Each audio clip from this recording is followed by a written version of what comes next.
I heard they recently decided to add more ships to it.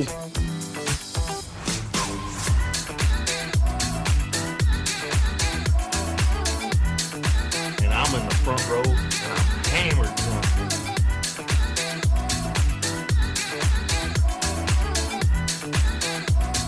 You do not have anything to drink. Can I get you a tasty refreshment?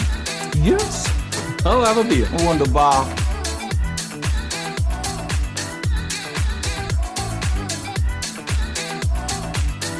Hey, careful, man. There's a beverage here, huh?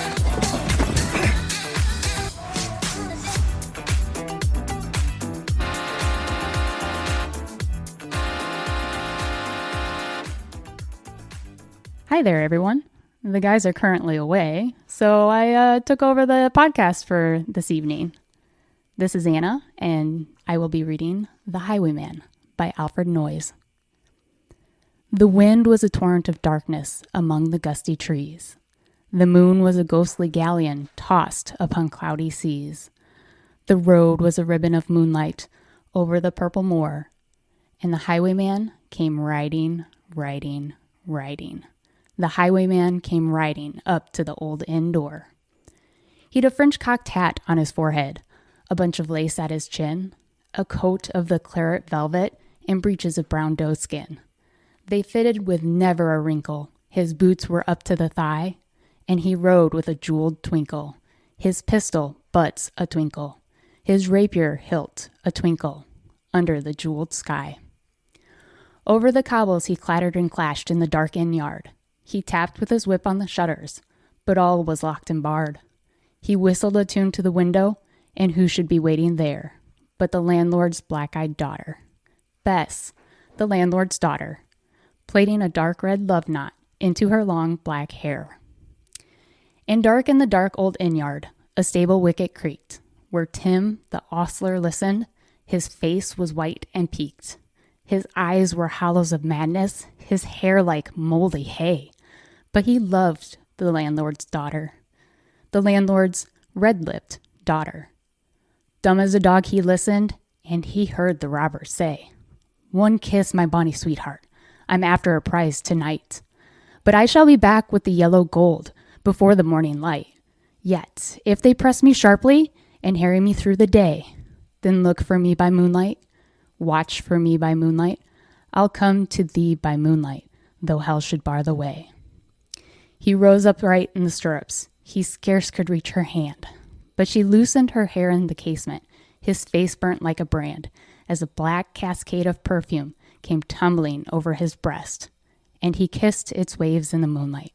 Oh, sweet black waves in the moonlight! Then he tugged at his rein in the moonlight and galloped away to the west. He did not come in the dawning, he did not come at noon, and out of the tawny sunset, before the rise of the moon, when the road was a gypsy's ribbon, looping the purple moor, a red-coat troop came marching, marching, marching. King George's men came marching up to the old inn door. They said no word to the landlord, they drank his ale instead, but they gagged his daughter and bound her to the foot of her narrow bed. Two of them knelt at her casement with muskets at their side. There was death at every window, and hell at one dark window, for Bess could see through her casement the road that he would ride. They had tied her up to attention with many a sniggering jest. They had bound a musket beside her with the muzzle beneath her breast. "Now keep good watch," and they kissed her. She heard the doomed man say, "Look for me by moonlight, watch for me by moonlight. I'll come to thee by moonlight, though hell should bar the way." She twisted her hands behind her, but all the knots held good. She wreathed her hands till her fingers were wet with sweat or blood. They stretched and strained in the darkness, and the hours crawled by like years, till now, on the stroke of midnight, cold on the stroke of midnight, the tip of one finger touched it. The trigger, at least, was hers.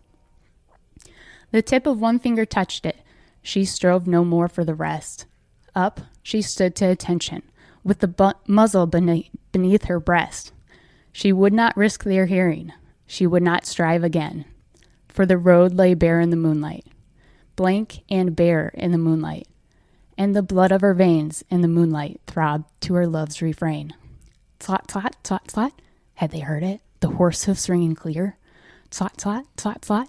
In the distance, were they deaf that they did not hear? Down the ribbon of moonlight, over the brow of the hill, the highwayman came riding, riding, riding. The redcoats looked to their priming. She stood up, straight and still. Tlot, tlot, in the frosty silence. Tlot, tlot, in the echoing night. Nearer he came and nearer. Her face was like a light. Her eyes grew wide for a moment. She drew one last deep breath. Then her finger moved in the moonlight. Her musket shattered the moonlight. Shattered her breast in the moonlight and warned him with her death. He turned. He spurred to the west. He did not know who stood, bowed with her head over the musket, drenched with her own blood. Not till the dawn he heard it. His face grew gray to hear how Bess, the landlord's daughter, the landlord's black-eyed daughter, had watched for her love in the moonlight and died in the darkness there. Back he spurred like a madman, shrieking a curse to the sky, with the white road smoking behind him and his rapier brandished high. Blood red were his spurs in the golden noon, wine red was his velvet coat, when they shot him down on the highway. Down like a dog on the highway. And he lay in his blood on the highway, with a bunch of lace at his throat.